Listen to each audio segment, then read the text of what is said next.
राजू एक होशियार और जिज्ञासु बच्चा था। उसे नए नए आविष्कारों के बारे में जानना बहुत ही पसंद था। एक दिन जब वह अपने पिता के साथ शहर की प्रदर्शनी में गया तो उसने एक बहुत ही अनोखा रोबोट देखा। उस रोबोट का नाम रॉकी था और वह न केवल बातें करता बल्कि खेलता भी था। राजू ने सोचा, कितना अच्छा होता अगर मेरे पास भी एक ऐसा रोबोट होता जो मेरे साथ खेल सके और मुझे नई चीजें सिखा सके। उसकी यह बात उसके पिता ने सुन ली और उन्होंने वादा किया कि वे राजू के लिए एक रोबोट लाने की कोशिश करेंगे।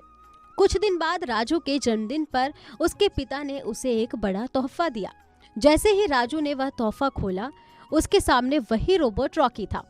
राजू की खुशी का ठिकाना नहीं था। वह तुरंत रॉकी से बातें करने लगा। रॉकी न सिर्फ बातें करता बल्कि राजू को हर रोज एक नई जानकारी देता। कभी वह राजू को अंतरिक्ष के बारे में बताता तो कभी समुद्र के रहस्यों के बारे में।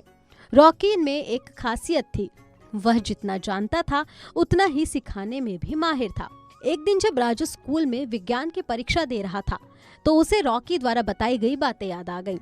उसने पूरी परीक्षा आत्मविश्वास से दी और अच्छे नंबरों से पास हुआ। राजू ने महसूस किया कि रॉकी न केवल उसका दोस्त है बल्कि सबसे बड़ा शिक्षक भी है। अब राजू और रॉकी दोनों हर दिन कुछ नया सीखते और एक दूसरे के साथ समय बिताते।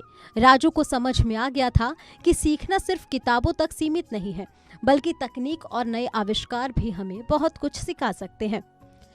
इस कहानी से हमें ये सीखने को मिलता है कि नए आविष्कार और तकनीक भी हमारे जीवन में ज्ञान का स्रोत हो सकते हैं। हमें सिर्फ सही तरीके से उनका इस्तेमाल करना आना चाहिए।